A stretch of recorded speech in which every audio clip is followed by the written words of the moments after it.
If someone's to ask you what is Ferrari's worst ever season in Formula 1, the most likely option would spring to mind is 2020, followed by 1981.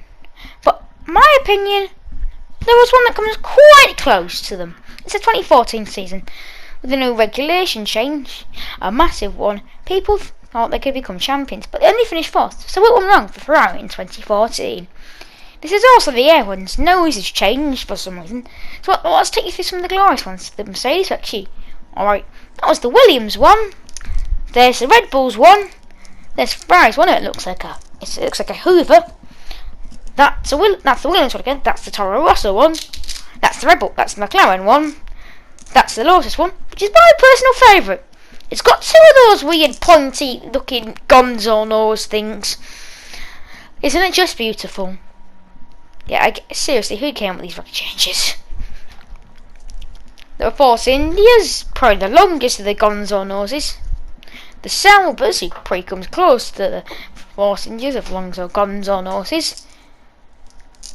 There's the Manners one, or Marusha, they were actually known at the time. Probably one of the shortest ones. And Caterham, who actually probably win for longest gonzo nose. Seriously, who came up with these ideas? Anyway, so let's move on to pre-season testing. But let's be honest, that actually never happened. On day one, 8 drivers set actual good lap times.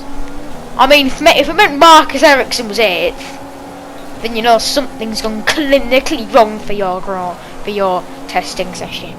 So let's move on to round 1 in Melbourne. And all the teams were excited to test out their new cars. Unless you were Manor and Jules Bianchi, who didn't even get classified for the Grand Prix. So clearly their starts of the season's gone great. Anyway, but with Lewis Hamilton and Sebastian Vettel retiring from the Grand Prix, you're thinking, come on, Ferrari could score a good podium here. Now, as we all know, 2014 was the year of Mercedes' absolutely domination. They won every race apart from 3. Those were all won by Daniel Ricciardo. Those are the 3. You're thinking, okay, Ferrari could score a podium. With Rosberg winning. Thinking, he's going to come second. Can they challenge for it?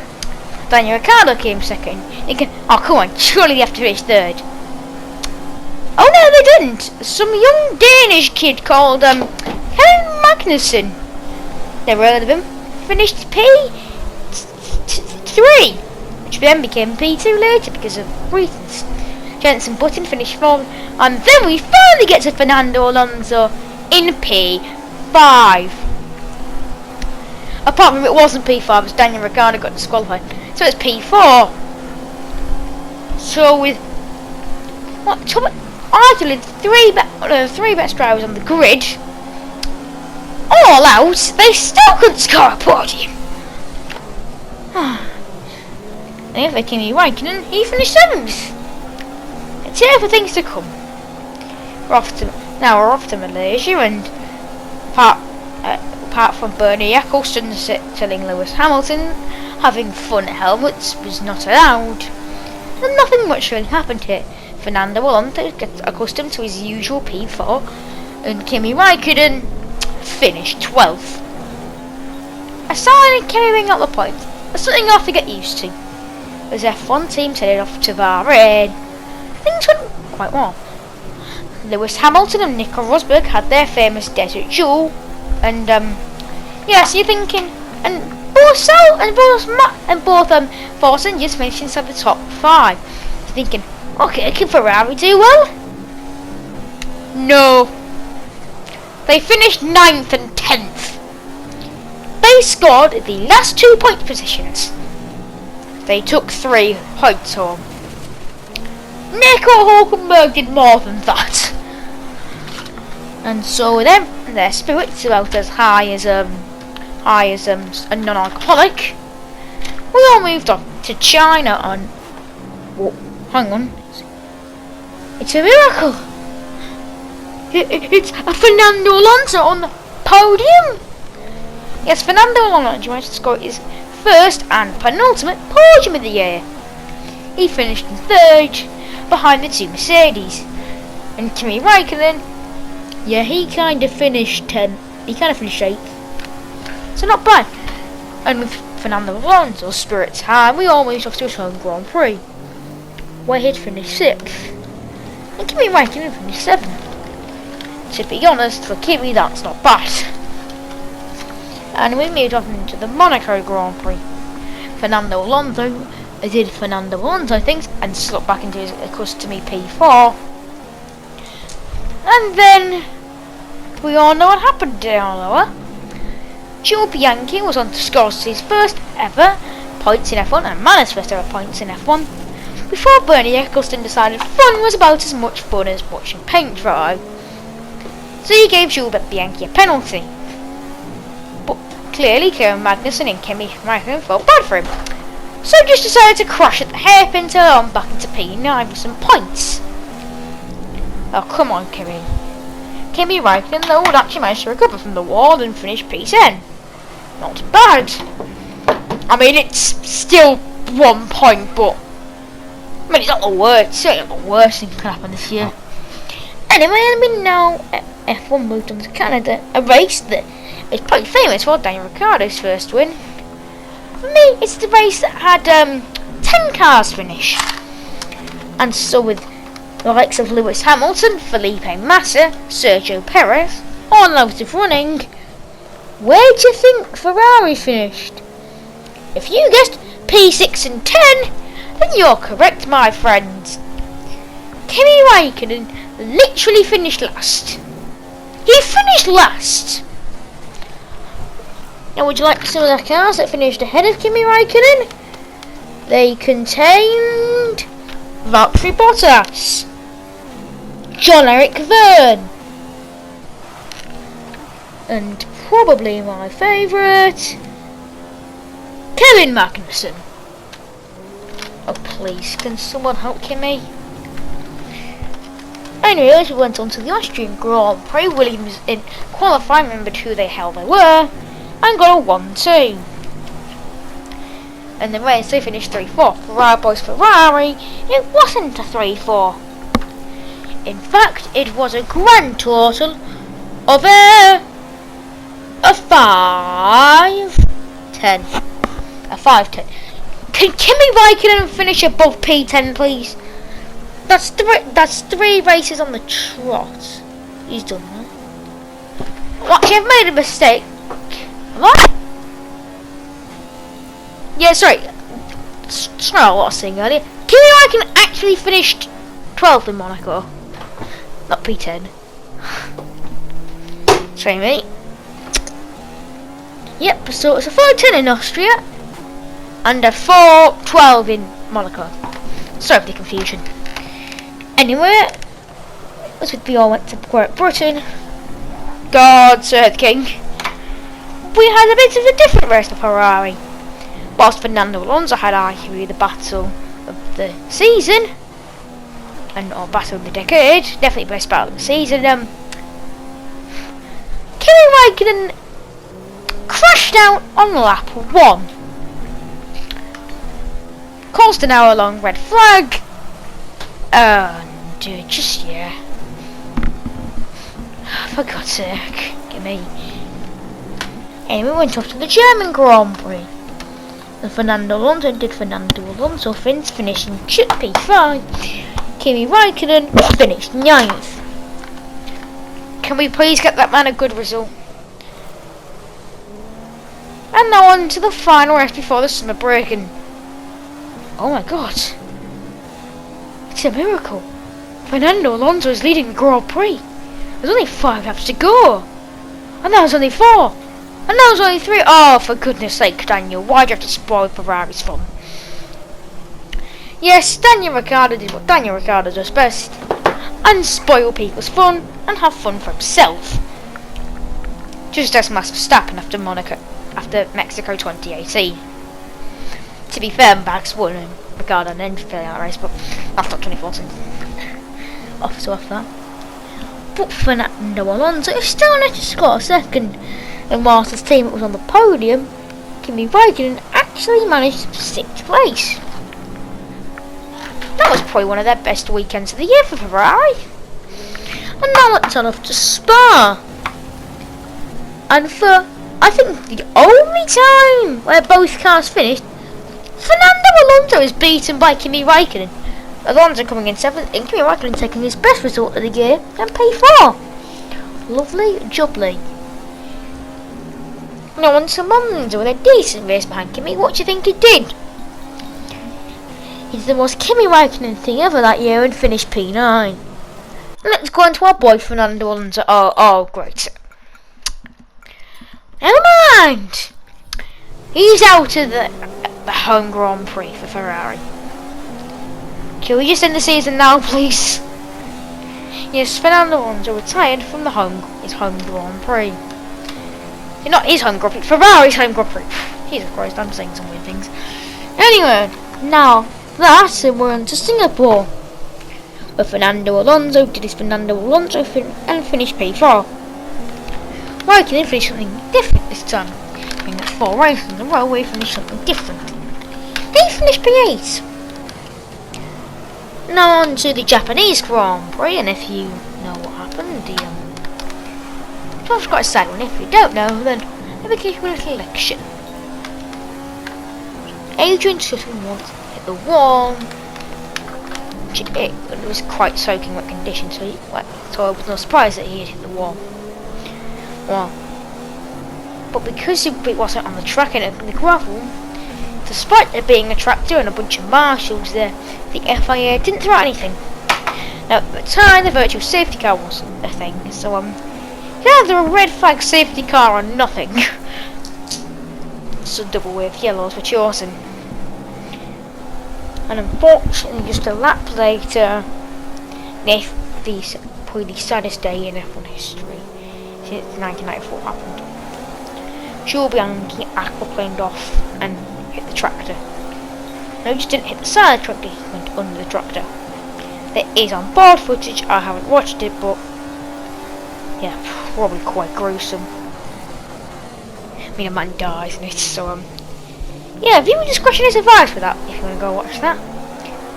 And unfortunately, after 9 months in a coma, Jules Bianchi passed away. R.I.P. Jules. Gone, but not forgotten. Now anyway, after moving off of that depression of a race, we moved on to the Sochi Autodrome. Arguably the worst track in F1 history in the worst country for F1. Don't make a joke, but I don't want to get cancelled. So anyway, now Fernando Alonso was thinking, and finished P6. Kimi Raikkonen finished 9th. So not bad. I mean, he finished it's 9th. I mean, for that season it wasn't bad. And America, hell yeah, freedom is the only way. You're a terrorist, your game is through. But no one was being a terrorist. Fernando Alonso finished P7. No, P6, sorry, not P7, P6. So not bad.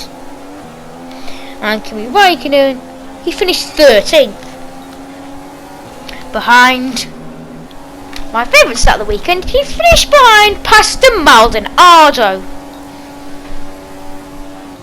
One was driving a Lotus, the other was driving a Ferrari. Ah, for goodness sake, just end the year now.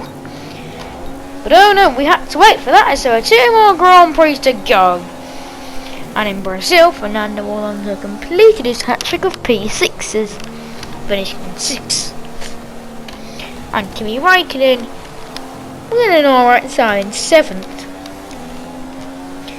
And now it was the final Grand Prix of the year, double points finale. It's gonna be dramatic. There's a championship fight on the line. Alonso can still get Seb and Rosberg finished 14th. And Seb's finished 8th and Alonso's finished 9th. And Raikkonen's finished 10th. Well, that's it done, lads! Yeah, and that was arguably one of Ferrari's worst years in F1 history, finally over and done with. Yeah, the reason I say it is one of the worst years ever, it was...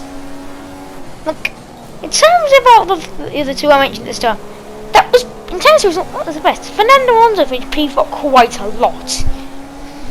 But it's like it's the way that things happened. They finished 4th in the constructors, which in 2020, in 1981, they finished P6. The fact is, it was Kimi that made it so bad. Alonso had, for that car, an alright year. But for Kimi, it was... He finished behind both Force Indias. And it's just like... Oh, great. And the fact... Also, another fact is, they were completely nowhere. At least with 2020, they were battling teams. In 2014, they were 104 points off Williams and like 30 odd clear of McLaren. They were literally nowhere. Yeah. Another stat is Kimi Raikkonen was just awful. That's not a stat, that's a fact. As much as I like Kimi and I'm willing to give him the benefit of the doubt, you can't have seasons like that. You can't go from winning a race one year to your highest result being P4. Yes, I get that car was understeered and oversteered at the same time. But come on, you got to do better. Alonso almost won a race. You at least have to score podiums. And it's with Fernando. He's like P4s and stuff. They happen quite often. A Kimi P4 happened once. Out of the races he actually finished, Alonso smashed Raikkonen. And there are also some team troubles in there. Stefano Domenicali resigned as team principal at Ferrari in the 2014 season. Ferrari was needing experience in a tough hour, and then nearly hour. They had some guy who had never worked as a team principal before. It's an Italian Donny I don't know the name of. And it's just like, come on. And you're nearly hire someone with experience. But they didn't. They become close to selling Adrian Newey.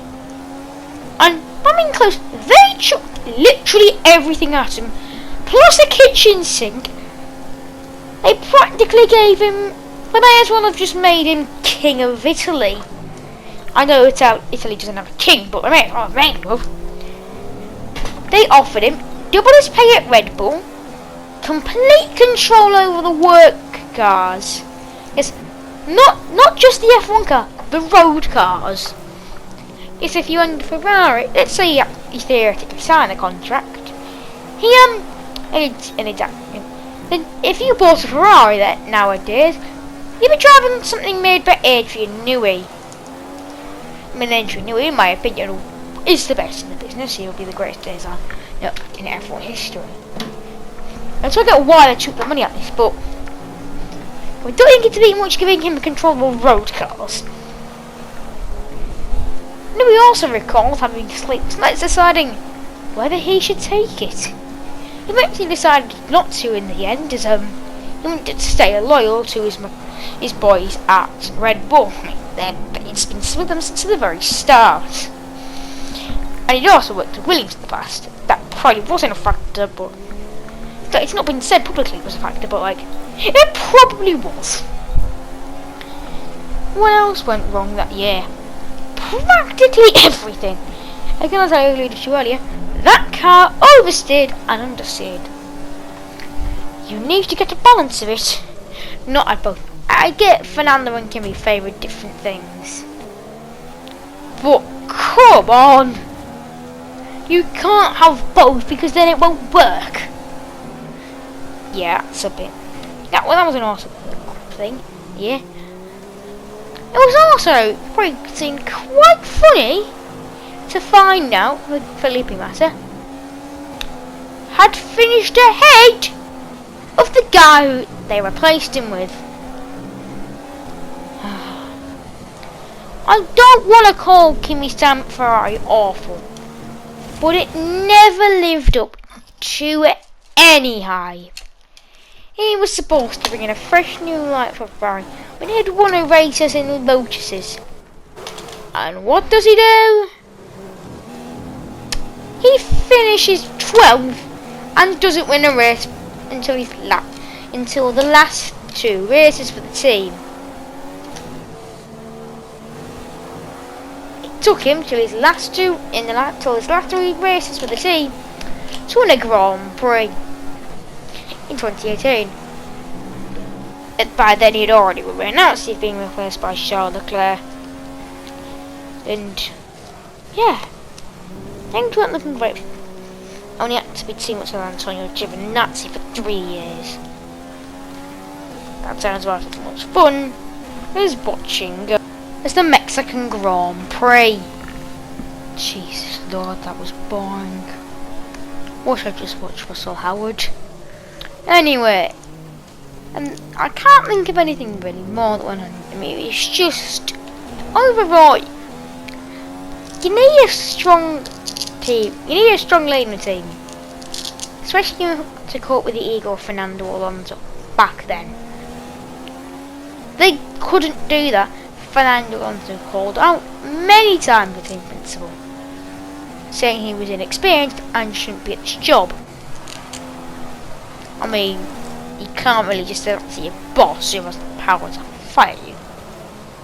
Yeah, I get it cost like 30 million or something like that. But, come on, bro. Anyway, at the end of the 2014 season, Fernando Alonso decided to part ways with Ferrari and join a very much more worse team, McLaren Honda, who they'll probably end up on this list someday. Make this a series of worst seasons for teams. Yeah, but at least Ferrari brought in Sebastian Vettel, and the next year the car was a bit more competitive. I mean, it smashed Williams and Red Bull, instead won 3 races. The only other driver that didn't race at Mercedes to win a race, which was nice. And it was always good to see Ferrari's back. That was a good team radio. I think that has to be that's one of the most iconic team radios. And who can't forget the infamous "That's out of the highway." He's singing at the end of the Singapore Grand Prix. So at least it wasn't a long-term thing.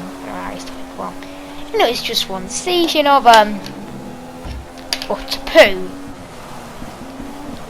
But it could have been worse, as we saw in 2020 with Ferrari. The only reason they're back fighting at the front now is because of the regulation change. So they only had to spend 2 seasons of mediocre and utter poo.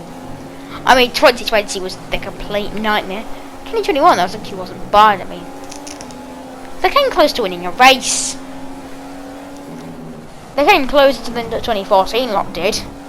I don't think they did the 2014 lots. I'm baffled the team. Yeah, so that probably concludes hopefully episode 1 of this new season called of the worst seasons for F1 teams. I'll probably think of some more.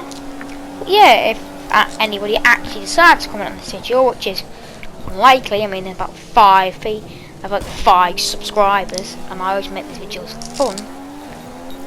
Leave suggestions of what teams I should do. And if you enjoyed, I'll see you all next time.